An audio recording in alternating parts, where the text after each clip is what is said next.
விவசாயிகளுடைய வீடுங்களுக்கு நான் போகும்போது நிறைய விவசாயிங்க லோனை திரும்ப செலுத்த முடியல, எங்களுக்கு வருமானம் ரொம்ப கம்மியாக தான் வருது அப்படின்னு சொல்கிறாங்க. அதோட எக்ஸ்ட்ரீம் கேஸில் அந்த லோன் ரீபே பண்ணுறதுக்கு ஸ்ட்ரெஸ் கொடுக்கும்போது அவங்க சூசைட் கமிட் பண்ணுற நிலமெல்லாம் வந்துச்சுன்னு நான் கிராமத்தில் கேள்விப்பட்டிருக்கேன். லோனே வாங்காமல் அவங்க கையில் எவ்வளோ ரூபா இருக்கோ அந்த லோ பட்ஜெட்டில் இன்வெஸ்ட்மெண்ட் எப்படி பண்ணுறது அப்படின்றத நான் விவசாயிங்களுக்கு நான் கற்றுக் கொடுக்குறேன். ரூபாயை மாத்திரம் பட்ஜெட் போடுறதில்ல, வாட்டர் பட்ஜெட்டிங்கும் போடணும்.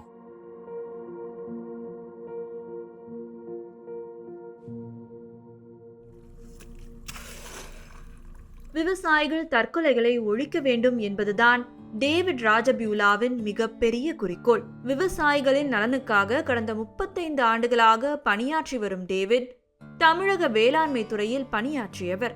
ஓய்வு பெற்ற பின்னரும் விவசாயிகளுக்காக அவர் பாடுபட்டு வருகிறார். நான் விவசாயிகளுக்கு என்ன சொல்கிறேன்னா, உங்கள்கிட்ட இருக்க பயிர் ஆடு மாடுகளையே மார்க்கெட்டை பேஸ் பண்ணி வாட்டர் அவைலபிலிட்டியை பேஸ் பண்ணி கூட்டி குறைச்சாலே பேங்க்கில் நிறைய ரூபாய் நீங்கள் டெபாசிட் பண்ணுற மாதிரி வரும், கடன் வாங்குகிற மாதிரி வராதுன்னு நிறைய விவசாயிகளுக்கு நான் எடுத்து சொல்லி நிறைய விவசாயிகள் மாறியிருக்காங்க. ஏழை விவசாயிகள் பணக்காரர்களாக இருக்காங்க. ரூபாயை மாத்திரம் பட்ஜெட் போடுறதில்ல, வாட்டர் பட்ஜெட்டிங்கும் போடணும். அதே மாதிரி புதுசாக எந்த கிராப்பும் போய் இன்வெஸ்ட் பண்ணணும் அவசியம் இல்லை. உங்கள் வயலில் இருக்கிற கிராப்பையே எது மார்க்கெட்டில் நல்ல லாபம் கிடைக்குதுன்றதை நீங்கள் ஸ்டடி பண்ணி லாபகரமான பயிரை மாத்திரம் கூட்டணும், மிச்ச பயிர் எல்லாத்தையும் மினிமம் வச்சுக்கணும். டேவிட் மூலமாக பயனடைந்த பல விவசாயிகளில் ஒருவர் தான் செந்தில்குமார். சுமார் 10 ஏக்கர் நிலத்தில் விவசாயம் செய்த பின்னரும் மழை இல்லாமல் பயிர்கள் தோல்வியடைந்ததால் கடும் கடன் பிரச்சனையில் சிக்கிக் கொண்டார். டேவிடின் விவசாய முறைகளை பின்பற்றிய பிறகு அவரது வாழ்க்கை தற்போது மேம்பட்டுள்ளது. அவர் வெறும் பாசி பயிர் மானாவாரியில் போகிறார்.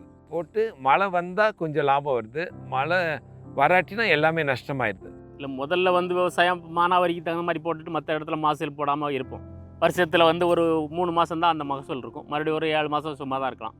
அது டேவிட் சார் இப்போ மீட் பண்ண அப்புறம் பல ஐடியா கொடுத்து ஒரு இந்தந்த பயிர் பண்ணுங்கன்னா நீங்கள் வருஷம் ஃபுல்லாக மகசூல் எடுக்கலாம்னு ஐடியா கொடுத்தாப்புல. நாங்கள் அந்த முறையில் தான் கோழி பண்ணை, மாடு, இந்த பயிர் வகைகள் எல்லாமே பண்ணிக்கிட்டு முந்திரி போட்டோம். முந்திரிலையும் வருஷத்தில் ஒரு டைம் பார்த்தா அந்த மார்ச் ஏப்ரலில் முந்திரி வருமானம் இருக்கும். இந்த அக்டோபர் டிசம்பரில் இந்த உளுந்து பயிர்கள் வருமானம் இருக்கும். அதுவும் வருஷத்தில் 5 தடவை கோழி 2 மாதத்துக்கு இருக்க ஒரு வருமானம். பால் வருஷத்தில் 5 மாதம் ரெகுலராக வருமானம் கொடுக்கு. இது எல்லாத்தையும் நாங்கள் மெயின்டைன் பண்ணி பார்க்கும்போது டேவிட் சார் ஐடியா கொடுத்ததுக்கப்புறம் நல்ல முறையில் தான் பண்ணிக்கிட்டு இருக்கோம். வருஷம் ஃபுல்லாகவே நம்ம இடத்துலையே நம்ம பண்ணுற மாதிரி.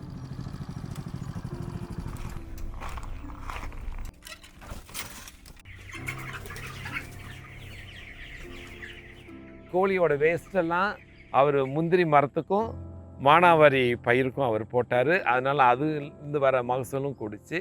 ஸோ இதை பார்த்த 10 கிராமத்தில் இருக்க விவசாயிங்க அப்படியே ஃபாலோ பண்ணிட்டாங்க. ஃபாலோ பண்ணி அவங்களும் நல்லா வெல் டு டூ ஆகிட்டாங்க. அவங்க எல்லாத்துக்கும் அவர் தலைவர் மாதிரி ஆயிட்டார்.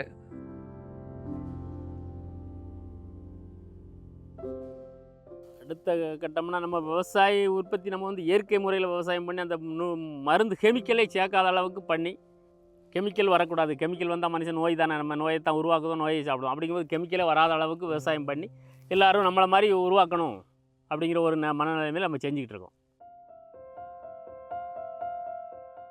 புதிய டெக்னாலஜிஸை விவசாயிங்க கற்றுக்கணும். விவசாயிங்களுக்கும் விவசாய லேபரர்ஸுக்கும் அவங்களுடைய எஃபிஷியன்சியை கூட்டுற மாதிரி டிஃப்ரெண்ட் எக்யூப்மெண்ட்ஸ் ஆப்ரேஷனுக்கு நம்ம ஸ்கில் டெவலப்மெண்ட் ட்ரைனிங் கொடுக்கணும். நான் போகிற இடத்துலாம் விவசாயிங்களுக்கு நான் கொடுக்குறேன். அப்படி கற்றுக்கும்போது விவசாயிகளோட திறமையும் கூடும், அவங்களுடைய லாபமும் கூடும். விவசாயத்திற்கு பயன்படுத்தப்படும் சோலார் தொழில்நுட்பத்தில் இயங்கும் பல விவசாய கருவிகளை டேவிட் கண்டுபிடித்துள்ளார். இந்த கருவிகள் விவசாயிகளின் வருவாயை கூட்டி அவர்களது செலவையும் குறைக்க உதவும் என்று டேவிட் நம்புகிறார். சோலார் பவர்டு ட்ரவுட் ஃபைட்டர் அடுத்த ரெய்னி சீசனுக்கு இன்னும் 3 மாதம் ஆகும். அந்த மாதிரி சுச்சுவேஷனில் 200 லிட்டர்ஸ் டேங்கில் தண்ணியை நிரப்பி கொஞ்சம் கோகோனட் காயர் பித்த மரத்தை சுற்றி செடியை சுற்றி போட்டுட்டு ஸ்ப்ரே பண்ணிட்டா அடுத்து 3 மாதம் மழை சீசன் வர வரைக்கும் பயிரை காப்பாற்றிடலாம். சோலார் லைட் ட்ரப் நான் கண்டுபிடிச்சது.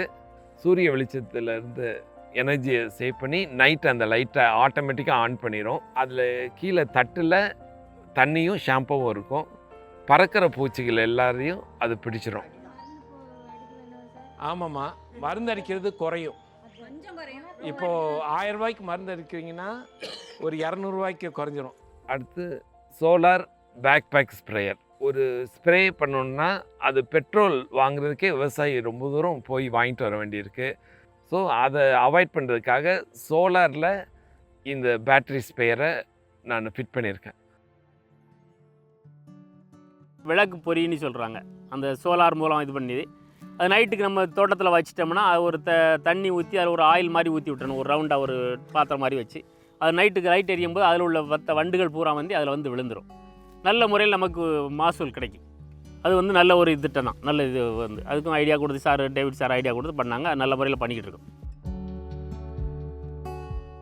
ஒவ்வொரு கிராமத்தில் இருக்க விவசாயிகளையும் அவங்க ஃபைனான்ஸும் கூடணும், அவங்க எம்பவரும் ஆகணும், கடன் இல்லாத ஒரு வாழ்க்கை வாழணும், அவங்க லோக்கல் பிளான்ட்ஸ் அண்ட் அனிமல்ஸை அவங்க டெவலப் பண்ணணும்.